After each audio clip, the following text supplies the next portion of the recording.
So I'm just starting some dinner for tonight, and I'm going to make some curry. I'm actually going to be making two. So one of them is going to be a butternut squash and chickpea.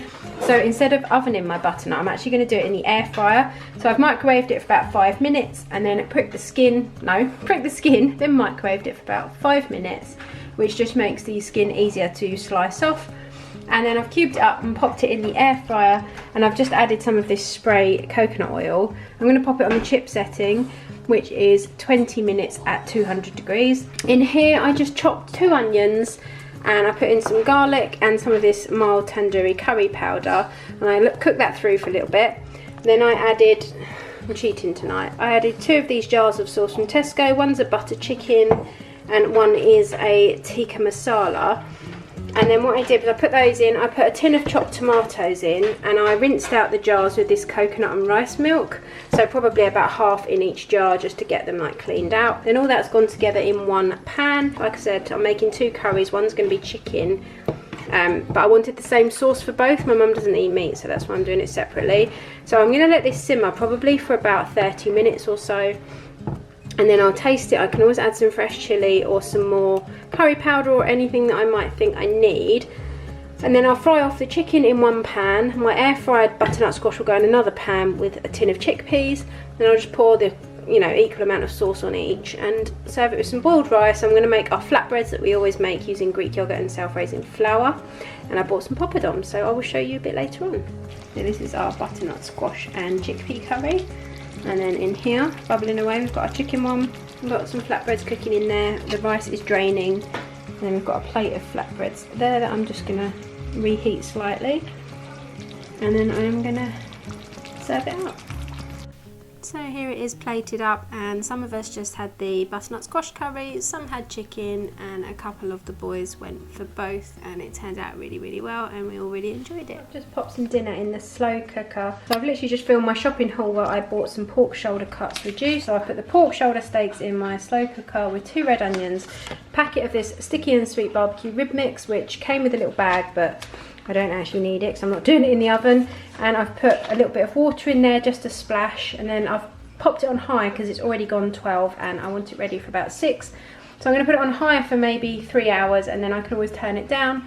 Then I'm going to make a potato salad to go with it, and towards the end of cooking I might add in some red peppers or some broccoli or something like that. I don't want to put it in now because I don't want it to go soggy, so I'm just going to pop the lid on and we'll see what happens. So here is the pork served up, and we've just done I've just done some boiled potatoes, which I've then crushed, just like fork crushed, with a little bit of butter. I've put the pork on the top, and then I've done some air fried peppers. 1, because the peppers needed using up, and 2, because broccoli is actually inaccessible in our chest freezer at the moment. It's kind of being blocked by stuff and I can't get to it. So that's why we've got peppers. And then for the son that isn't keen on peppers cooked but likes them raw, one of us have got sweet corn, so they're not keen on peppers. And that is what we're having tonight, and it's come out really, really well. It smells amazing. So for tonight's dinner we have got some chicken thighs that I've done in the air fryer. They've gone very, very crispy, but they're not overdone. I think it's just the marinade I used was quite sweet, so it's kind of caught the glaze, but I'm fine with that. Under here I've got some lettuce, I've got some of my homemade kimchi, some sambal chili spice on the top. It's like a chili sort of oil thing. And then I've got some homemade flatbreads as well, and this is what we're having tonight. So for our next dinner I made a cottage pie using beef mince, and I just put a couple of onions, some chopped carrots and peas in here. I always add some Worcestershire sauce, some tomato puree. I put a beef stock pot, and then salt and pepper, garlic, all that kind of thing. I also added a little bit of chicken gravy to thicken up the sauce at the end. And then I just mashed some potatoes with some salt and some butter and popped this into an oven tray. And then we served this with some tender stem broccoli and some of these little Parisian carrots that I got in Aldi recently. They were like in the frozen section, and they were in like a honey butter dressing. I also had to do some roasted potatoes. One of my boys just can't stomach mash, it's something to do with the texture, so I always do him some little crispy potatoes or something on the side, and then he will have that with the mince and the carrots and the broccoli. But it turned out really, really well, and the little carrots were lovely. So I just popped the broccoli in alongside the carrots and the potatoes when they were about halfway done, because it doesn't take very long. I always use the frozen one from Tesco. It just keeps obviously forever in the freezer and you don't have to worry about waste, so I really like that. Halfway through cooking, I took the cottage pie out of the oven and topped it with cheese because I think it always goes better if you add a little bit of cheese on top. And then yeah, we just served it with our vegetables, and we have got an absolute ton left over, so it's one of my favourite things about cottage pie is the leftovers. So I had boiled a chicken, and I always use the carcass to make stock, so I put some boiling water, some herbs, some like wonky veg from the fridge, spring onions, that kind of thing, carrots that needed using up, and then I pop all of this into the fridge in a jug, and then I can remove the fat when it's solidified, and you can see that the stock just turns to like jelly. So I was actually using this to make a roast dinner soup. So when I did my roast lamb cook with me the other day, which I will leave linked down below, I always save all the stuff that we don't dish up onto plates, like not the leftovers off of people's plates, but everything that we had too much of, and basically I just make a soup out of it. It is one of my absolute favourite things to do.